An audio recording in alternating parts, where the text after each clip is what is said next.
श्री शाहनवाज हुसैन। ये तो थोड़ा पूरा बिल का स्वरूप बदल गया।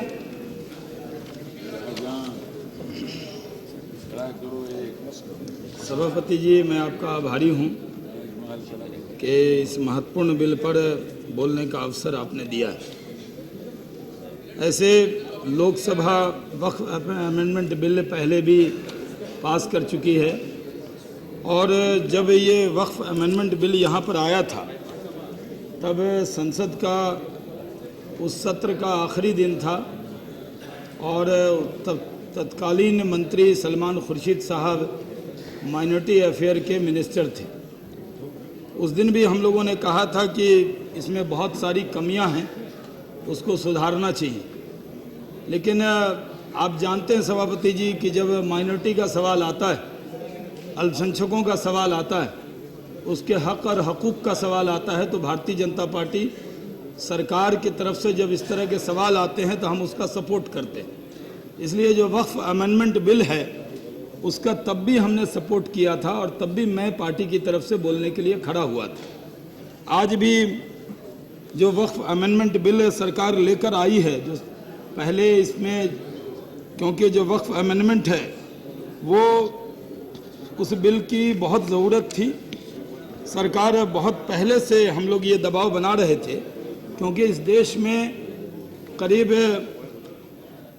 5 लाख वक्फ संपत्तियां हैं और जिसकी आज अगर कीमत लगाई जाए तो वो 5 लाख करोड़ के करीब है, क्योंकि जो वक्फ की जायदाद होती है, पहले तो इस देश में जो वक्फ होता है उसमें मस्जिद, दरगाह, कब्रिस्तान, मुसाफिर खाना, मदरसा, दुकान, ज़मीन की जायदाद, खेत बाग, कुआं, लोग जिनकी जायदाद है वो ये समझते हैं कि हम इसको यतीमों के लिए, बेवाओं के लिए, जो समाज में कमज़ोर हैं, गरीब हैं, उनके लिए वो वक्फ करते हैं। और जो लोग डोनेट करते हैं, वक्फ करते हैं, सभापति जी, जिस तरह आपके यहाँ गौशाला के लिए जो लोग ज़मीन वक्फ करते हैं, तब उनका मकसद होता है कि वो अपने बाल बच्चों का हक छीन कर समाज को देना चाहते हैं और वक्फ करते हैं। लेकिन जो वक्फ करने वाले लोग हैं उनको अंदाज़ा नहीं होता है कि सरकारें बैठी हैं, उसमें लोग इंतज़ाम करने वाले बैठे हैं, उन्होंने अपनी जायदाद तो वक्फ कर दी, लेकिन उसका बाद में खुर्द बुर्द शुरू कर देते हैं लोग, और जिस वजह से आज बड़ी तादाद में वक्फ की जायदाद पे कब्ज़ा हुआ है। मुझे इस बात का दुख है कि आज़ादी के बाद ही जब वक्फ एक्ट बना था 1954 में, तभी इसकी चर्चा हो रही थी कि ये कानून बहुत मजबूत कानून नहीं, और उसके बाद फिर से ये जो वक्फ एक्ट है उसमें सुधार हुआ और इसको 1995 में फिर से एक बार वक्फ एक्ट बनाया गया। जो गलती 1995 में भी हुई वो गलती आज भी दोहराने की बात हो रही है। क्योंकि मैं खुद सेंट्रल वक्फ काउंसिल का भी मेंबर हूं सभापति जी, और ये विषय जो वक्फ का विषय है मेरे समझ में आता है, क्योंकि मेरी पार्टी ने, जब अडवाणी जी राष्ट्रीय अध्यक्ष थे और दिल्ली में सरकार बनी थी देश में, जब पहले हमारी दिल्ली में सरकार बनी तो मेरी बहुत कम आयु थी, लेकिन मुझे दिल्ली वक्फ बोर्ड का सदस्य मेरी पार्टी ने बनाया था और उस वक्त 93 से 98 तक मैं दिल्ली वक्फ बोर्ड के मेंबर के नाते मैंने काम किया और वक्फ के मामले में हमने जो काम किया, शायद जो बेवा हैं, यतीम हैं, गरीब हैं, उनके लिए बहुत ईमानदारी से दिल्ली वक्फ बोर्ड में काम किया होगा और उन्हीं की दुआ लगी होगी कि मैं संसद भी बना और भारत सरकार का मंत्री भी बना और आज संसद सदस्य के तौर पर मैं यहाँ खड़े होकर उनकी आवाज़ को बुलंद कर रहा हूँ। ये जो वक्फ की जायदाद है, कई बार एहसान जताया जाता है कि इस देश में जब आज़ादी मिली उससे पहले भी वक्फ बोर्ड, उससे पहले भी वक्फ की जायदादें इस देश में रही और बड़ी तादाद में कई लोग जो लाबल्द भी थे, कई लोग जो औलाद वाले भी थे, उनको लगा कि हमारी जायदाद जो है वो गरीबों के काम आना चाहिए। तो एक तरीका, इससे बड़ा कोई ज़रिया नहीं हो सकता। अब वो ज़रिया अपनाया गया, वक्फ किया गया, लेकिन आज जो वक्फ की जायदाद है, जिस पर कई बार इस देश में अल्पसंख्यक और बहुसंख्यक की बात शुरू होती है, मैं तो कई बार ये मानता हूं कि अगर जितनी सरकारें आई आज़ादी के बाद, जब इस देश का बंटवारा हुआ था तो वो धर्म के नाम पर ये देश बटा था। आज भी बहुत बार कोशिश होती है धर्म के नाम पर देश को बांटने की, लेकिन देश तो एक बार धर्म के नाम पर बट गया। और जब ये जो मुसलमान यहाँ रह गए, उन्होंने इसको अपनी सरजमी माना, मादरे वतन माना, जननी मातृभूमि माना, और वो इस मुल्क में रहे, और सरकार को उनका ध्यान रखना चाहिए था। लेकिन जो उनकी जायदादें थी, जो 47 में भी जो जायदादें वक्फ की थी, अगर कोई सरकार कोई काम नहीं करती अल्पसंख्यकों के नाम पर, ये दुर्भाग्य है इस देश का कि आज़ादी के 60 साल बाद वही सरकार जिसकी 47 में सरकार बनी थी, उसको ज़रूरत पड़ी कि इस देश में माइनॉरिटी अफेयर मिनिस्ट्री बनाई जाए।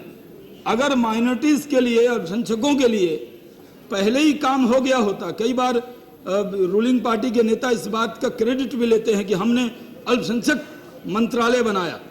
बहुत शुक्रिया, आपने बनाया, और अल्पसंख्यकों की गुर्बत दूर करने के लिए हम एक बड़ा काम कर रहे हैं, माइनॉरिटी अफेयर मिनिस्ट्री बना रहे हैं।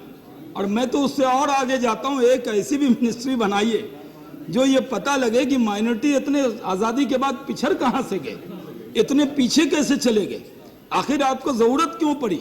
आखिर नेहरू जी ने माइनॉरिटी अफेयर मिनिस्ट्री नहीं बनाई, इंदिरा जी ने नहीं बनाई, राजीव गांधी जी ने नहीं बनाई, नरसिम्हा राव जी ने नहीं बनाई, शास्त्री जी ने नहीं बनाई, जनता पार्टी के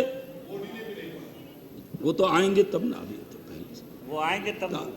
अभी उन्होंने, बोलिए, please don't disturb, please don't disturb, बोलने दीजिए, बोलने दीजिए, बोलने दीजिए, बोलिए। ओवैसी साहब को बोलना है मेरे बाद, नहीं आप बोलिए। और उनको मैं नहीं टोकूंगा, ये उनको मैं वादा करता हूँ। एक हाजी का दूसरे हाजी से ये वादा है, इसलिए मैं चाहूंगा कि अगर मेरी किसी बात से सभापति जी उनको इतराज हो तो वो उस पर, उनको पूरी आज़ादी होगी मेरे ऊपर बोलने का। और मैं जानता हूं, मैं खुद को टेंडर कर रहा हूं कि जब मैं बोलूंगा तो मेरे सवालों का जवाब इधर से भी आएगा और इधर से भी आएगा। इसलिए आज माइनॉरिटी अफेयर मिनिस्ट्री बनी सभापति जी, और माइनॉरिटी अफेयर मिनिस्ट्री बनी, बड़ी चर्चा होती है पार्लियामेंट में। मैं सभापति जी भागलपुर से चुनाव जीतकर आया हूं, और जहां सबसे ज़्यादा अल्पसंख्यक रहते हैं किशनगंज, वहां से भी जीता हूं, जहां हमारे मौलाना इसराउल हक साहब आज वहां से मेंबर ऑफ पार्लियामेंट हैं। और हम तो उम्मीद करते थे कि कांग्रेस माइनॉरिटी के इतने बड़े नेता हैं, सबसे आगे बैठाएंगे, लेकिन देखिए अक़लियतों की हालत, सबसे पीछे मौलाना साहब को बैठा रखा है।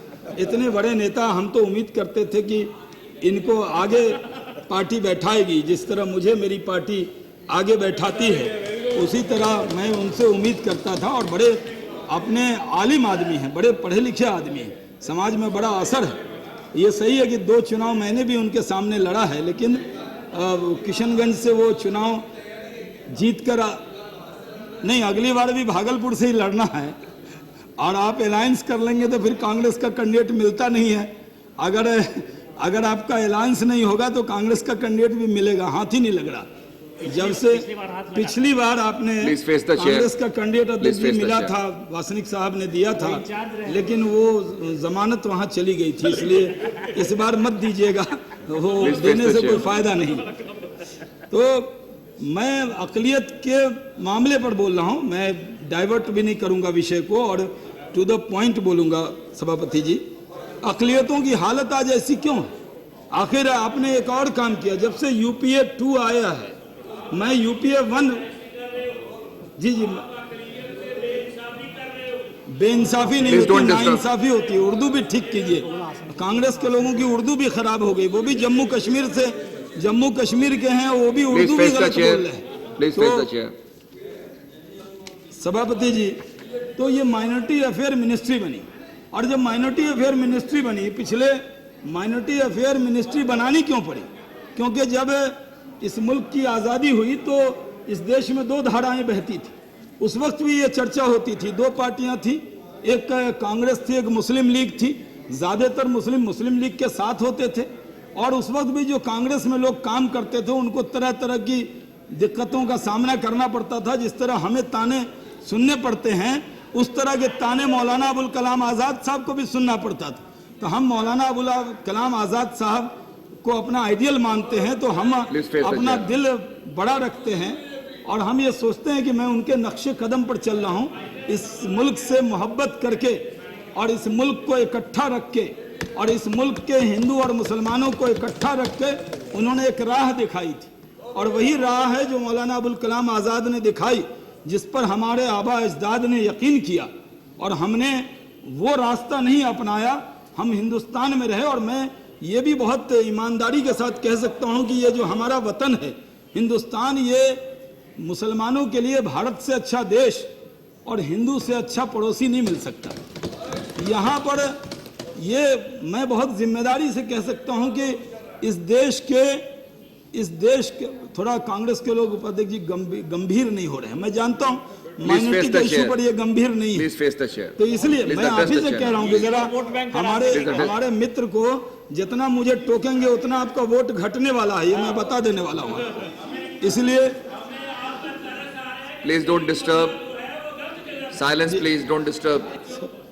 सभापति जी, इस देश में बंटवारे के बाद एक राह चली, और ये सही है कि जब मजहब के नाम पर बंटवारा हुआ तो उस वक्त अक़लियतों की बहुत आवाज़ नहीं थी, उन्होंने भरोसा किया, अक़लियत के लोगों ने मजबूत नेतृत्व पर भरोसा किया, उस वक्त कोई दूसरी पार्टी भी नहीं थी, पंडित जवाहरलाल नेहरू पर भरोसा किया, इस मुल्क में मौलाना आज़ाद साहब, सरदार पटेल साहब, इस सब पर भरोसा करके ये मुल्क चला। और इस मुल्क में जो वक्फ की जायदाद थी उनकी हिफाजत करनी चाहिए थी।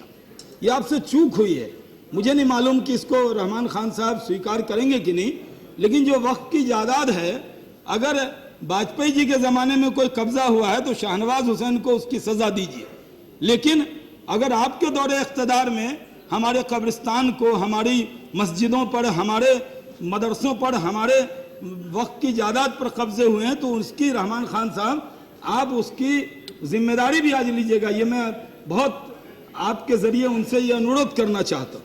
अब वक्फ की जायदाद है, कई बार एहसान होता है कि साहब जब वक्फ की जायदाद की हम चर्चा करते कि कोई यूनिवर्सिटी खुलती है, लोग कहते हैं कि साहब यूनिवर्सिटी खुलनी चाहिए, हम तो ये कहते हैं कि आप हमारे साथ कुछ ज़्यादा मत कीजिए, हमें बराबरी दे दीजिए, हम आपसे कुछ ज़्यादा, हम नहीं कहते कि हमारा तुष्टीकरण कीजिए, हमें बराबरी दीजिए, हमें हक दीजिए, हमें तरक्की में वो मौका दीजिए। और इसलिए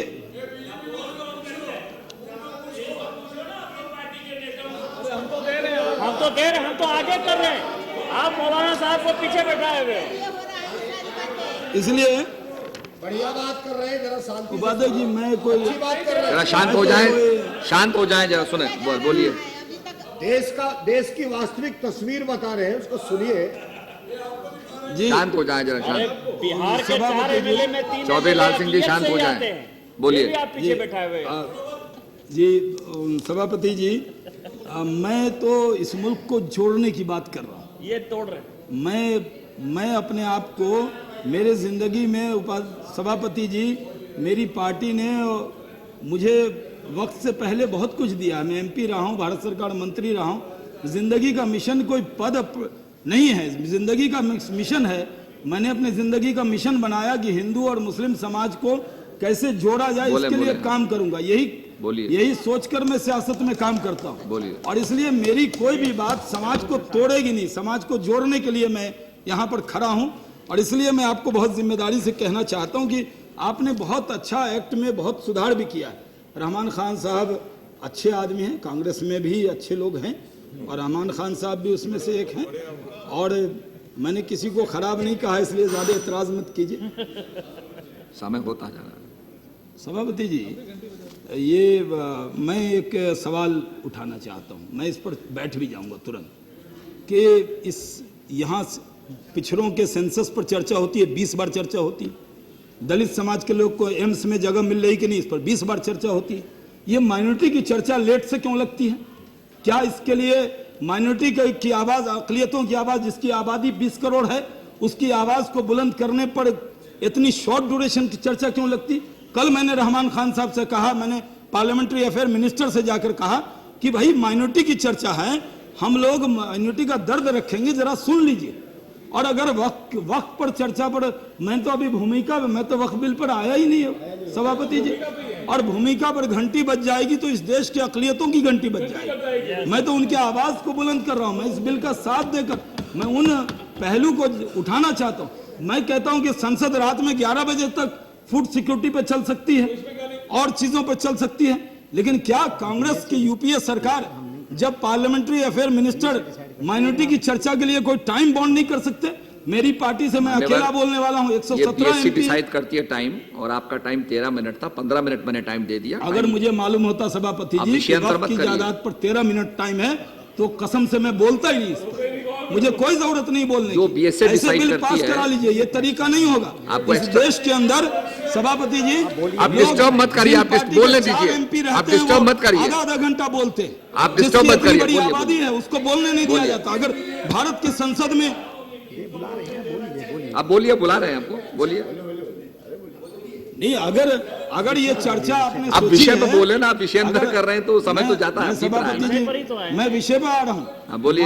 ये वक्त की चर्चा है तो मैं इस पर कोई आप शांत इस रहिए, चर्चा को बोलने डाइवर्ट दीजिए कहाँ उनको। किया मैंने? कोई क्रिश्चियन कम्युनिटी पे नहीं बोला, जैन पे नहीं बोला। मैं तो वक्त की चर्चा है और मुस्लिम पर बोला, तो क्या बोलूंगा? सिर्फ वक्त बिल का हम समर्थन करते हैं तो पहली लाइन में बोला। इसलिए सभापति जी, मैं आपके जरिए एक दर्द रख रहा था और मैं इसको बहुत लंबा नहीं ले जाऊंगा। मैं आपकी बड़ी इज्जत करता हूं, आप चेयर पे हैं, इसलिए क्योंकि मेरे बीच बीच में मेरी राह को भटकाने की कोशिश हो रही है, लेकिन मैं भटकने वाला नहीं हूं, मैं इशू पर ही आने वाला। बिल्कुल। सभापति जी, इस देश के अंदर जो वक्त की जायदाद है, आपको ताज्जुब होगा कि ये करोड़ों की जायदाद। ये जायदाद ऐसी है कि हाँ, हर शहर। आप शांत हो जाइए, बोलने दीजिए। खराब कर रहे हैं वो बढ़ना शर्मा जी बोलने दीजिए, शांत हो जाइए, डिस्टर्ब मत करिए, बोलने दीजिए। 10 मिनट तो मदन शर्मा जी और लाल सिंह जी ने ले लिया है। सभापति जी, nothing will go on record, ये डिस्टर्बेंस जो रिकॉर्ड में नहीं जाएगी। बोलिए। कांग्रेस की तरफ से लाल सिंह को बोलने की अनुमति मिल जाएगी। सभापति जी, या जो वक्फ की जायदाद है, ये कानून अच्छा ला रहे हैं। मैं सेंट्रल वक्फ काउंसिल में भी हूँ, तो मैंने मंत्री जी से बात किया था कि जो मुस्लिम पर्सनल लॉ बोर्ड ने भी आपको ड्राफ्ट करके बिल कहा था देने के लिए, और उन्होंने मौलाना वली रहमानी साहब आपसे मिले थे, उन्होंने भी कहा कि इविक्शन एक्ट भी आना चाहिए, क्योंकि अगर आप वक्फ का ये अमेंडमेंट पास कर देंगे और इविक्शन एक्ट नहीं पास करेंगे तो इसका मकसद अलग हो जाएगा। मैं उम्मीद कर रहा था कि इसी में आप उसको भी ले आते तो ज़्यादा अच्छा होता। और साथ में जो वक्फ की जो ज़मीन है उस पर जो कब्जे हुए हैं, उन कब्ज़ों को कैसे हटाया जाए, इस पर भी चर्चा कर लेनी चाहिए। इसलिए सभापति जी, मैं आपके ज़रिए मंत्री जी से ये कहना चाहता हूं कि आज जिस तरह के कब्जे हुए हैं, जिस तरह की ज़मीन जायदाद है, उसकी पूरी लिस्ट है जो सेंट्रल वक्फ काउंसिल की है, जो मैंने मंत्री जी से ही ली है और मेरे पास है। उसमें आज बहुत सी जगह करीब जो कब्जे हुए हैं, पूरी जो नंबर ऑफ वक्फ प्रॉपर्टी है वो 3,08,354 है जो इनके रिकॉर्ड में, और नंबर ऑफ लिटिगेशन जो है वो 15,301 है, और नंबर ऑफ जो इंक्रोचमेंट बाय इंडिविजुअल है वो 18,388 है, और number of encroachment by state government and agency. ये ज़रूर ध्यान से मैं चाहूँगा कि सदन में ये वक्फ के विषय पर सदन को भी गंभीर होना चाहिए। ये 1053 प्रॉपर्टी ऐसी है जो सरकारों ने कब्जा कर रखी। तो मैं चाहूँगा कि मंत्री जी जब जवाब दें तो क्या, अब चुनावी वर्ष है, क्या मंत्री जी यहाँ से ऐलान करेंगे कि यूपीए गवर्नमेंट सेंट्रल एजेंसी जितनी भी वक्त की जायदाद पर जो कब्जा किया हुआ है उस कब्जे को खाली करने का हम ऐलान करते हैं, और भारतीय जनता पार्टी के तौर पर हम उसका स्वागत कर लेंगे। इसलिए मैं उनसे ये अपेक्षा और उम्मीद करता हूँ। और जो वक्त की जायदाद है उसका जो कब्जा है वो ऐसे स्टेट में है, जिस तरह आंध्र प्रदेश में बहुत बड़ा कब्जा है, करीब 5 लिटिगेशन वहाँ चल रहा है। बिहार के अंदर करीब 205 लिटिगेशन है, 19 जगह कब्जा है। ये वो सेंट्रल वक्फ काउंसिल की रिपोर्ट है जो सुन्नी वक्फ बोर्ड के जरिए वहाँ पर आई, और इसलिए बिहार में इतना नहीं होगा। नहीं, बिहार में भी है, अभी नए नए सेटलर हुए हैं। तो इसलिए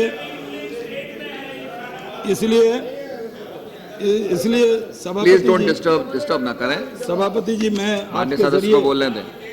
मैं आपके जरिए सरकार से ये सभापति जी, आप संत भी हैं और आपकी वाणी मैंने सुनी है। आप सर्वधर्म संभाव की बात करते हैं और हम लोग भी सर्वधर्म संभाव को अपना मंत्र मानकर सियासत में काम करते हैं। इसलिए मैं आपसे बहुत जिम्मेदारी के साथ कहना चाहता हूं कि मंत्री जी, ये जो इविक्शन एक्ट है उसको जल्दी लाइए। ट्रिब्यूनल में आपने टाइम बढ़ा दिया है, तो मैं आपसे ये दरख्वास्त करना चाहता हूं कि जो ट्रिब्यूनल है जिसमें जाने की इजाज़त होगी वो केस ट्रिब्यूनल में चलेगा। अगर वो टाइम ज़्यादा होगा तो फिर तो जो नॉर्मल कोर्ट है उसमें जाना और ट्रिब्यूनल में जाना कोई इसका फ़र्क नहीं होगा। दूसरा, जो आप सेक्रेटरी इसमें लाने वाले हैं उसको भी कम से कम सेक्रेटरी, ज्वाइंट सेक्रेटरी लेवल का लाना चाहिए। और मैं आपके ज़रिए सभापति जी, मैं सदन का ध्यान खींचना चाहता हूं कि जो बड़ी जायदाद है, जिस तरह पश्चिम बंगाल में जहां सौगत राय साहब आते हैं, पश्चिम बंगाल में अंग्रेज़ों से जो पहले सिराजुद्दौला साहब के ज़माने में जो लोहा लिया गया था, उस वक्त उनके जो नवासे थे वो अली वादी खान, उनके ज़माने में 1754 एकड़ ज़मीन, जो 2525 बीघा ज़मीन उन्होंने वक्फ किया था। और इसको पिछले कई सालों में जब वहाँ कॉमरेड लोग थे, बहुत साल तक तो कॉमरेड लोग थे, और उस वक्त करीब उसमें एक बहुत सारी ज़मीन जो है जिसमें रेस कोर्स का एरिया आता है, जिसमें वो कई होटल बने हुए हैं, वो पश्चिम बंगाल सरकार 159 रुपये प्रति माह किराया उसका 1999 तक देती थी।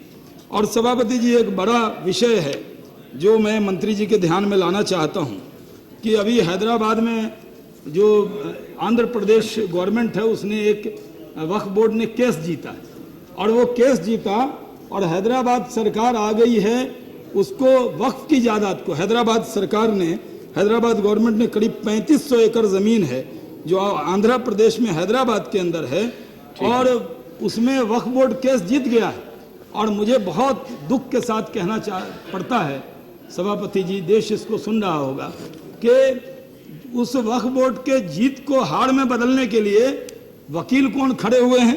तो जो भारत सरकार के अटॉर्नी जनरल हैं गुलाम मोहम्मद भानावती साहब, वो वक्फ बोर्ड के खिलाफ पैरवी कर रहे हैं, वक्फ बोर्ड के खिलाफ लड़ रहे हैं। मैं पूछना चाहता हूं, जब इस सरकार का अटॉर्नी जनरल रहमान खान साहब तो कहें कि हम वक्फ की जायदाद को बचाएंगे, और अटॉर्नी जनरल जो है वो हमारे वक्फ के केस के खिलाफ खड़ा हो, तो फिर क्या होगा, क्या संदेश जाएगा? ठीक है। इसलिए सरकार इस बात का ध्यान सरकार को रखना चाहिए। अब बिहार में भी मैं आपका ध्यान रखना चाहूँगा कि पटना में गर्दनी बाग में करीब 1 एकड़ 34 डिसमल ज़मीन है जो बहुत मेन जगह पर है, मेन बेली रोड में 19 कट्ठा ज़मीन है जो तारामंडल के पीछे है, उस पर अनऑथराइज कब्जा है। तो मैं चाहूँगा कि बिहार की सरकार भी उन चीज़ों को हटाने का काम करे। अब मैं आना चाहता हूँ सभापति जी, कंक्लूड ही कर रहा हूँ। मुझे पता था कि मेरी पार्टी से मैं ही बोलने वाला हूँ, और अक़लियतों का दर्द रखने वाली सरकार अपने आप को कहती है तो समय ज़्यादा होगा, लेकिन मुझे मालूम नहीं था कि इतना समय कम है, तो मैं बहुत सी बातें छोड़ रहा हूँ। लेकिन आज पूरा देश, पूरी कम्युनिटी ये उम्मीद कर रही थी कि शाहनवाज हुसैन उन दर्द को रखेंगे, लेकिन कभी और मौका मैं इसके लिए और से ले लूँगा। मैं आपके ज़रिए ये कहना चाहता हूँ कि इस मुल्क में बहुत चर्चा होती है कि मस्जिदों की हिफाजत होनी चाहिए, लेकिन मंत्री जी, क्या आपको मालूम है कि यहाँ पर लेडी इरविन कॉलेज में एक मस्जिद है जो कूड़ा घर में बदल दी गई है? क्या कभी आपने माइनॉरिटी अफेयर मिनिस्टर के तौर पर जाकर देखा? और मैं क्योंकि दिल्ली वक्फ बोर्ड का मेंबर रहा हूँ, इस नाते मैं आपको कह रहा हूँ कि पहाड़गंज में जो एक मस्जिद को वहाँ उस वक्त जब कांग्रेस का वक्फ बोर्ड था तो उसने गेस्ट हाउस में बदल दिया, तो क्या मंत्री जी वो गेस्ट हाउस को फिर से मस्जिद में आबाद करने का कोई इरादा आप रखते? और मैं तो कहता हूं कि अगर आपकी सरकार बहुत ईमानदारी से अक़लियतों की खिदमत करना चाहती, अगर सिर्फ माइनॉरिटी अफेयर मिनिस्ट्री बन गई, और मुझे दुख ये होता है कि जिस सीजीओ कॉम्प्लेक्स में ऑफिस है, क्या मंत्री जी ये बताएंगे कि जिस दफ्तर में आप बैठते हैं उस पर क्या वक्फ का दावा है या नहीं दावा है? वो दफ्तर, वो जो वक्फ की चौहद्दी है जहाँ पर माइनॉरिटी अफेयर मिनिस्ट्री बनाई गई है, वो भी आप अगर रिकॉर्ड में देखेंगे तो वो वक्फ की जायदाद पर बनी हुई। और वक्फ की जायदाद पर क्या क्या बनी हुई है उसका तो देने के लिए मुझे समय ज़्यादा नहीं मिलेगा। और मैं बहुत जिम्मेदारी से कहना चाहता हूं कि बहुत सी इमारतें हैं, बहुत से कब्रिस्तान हैं।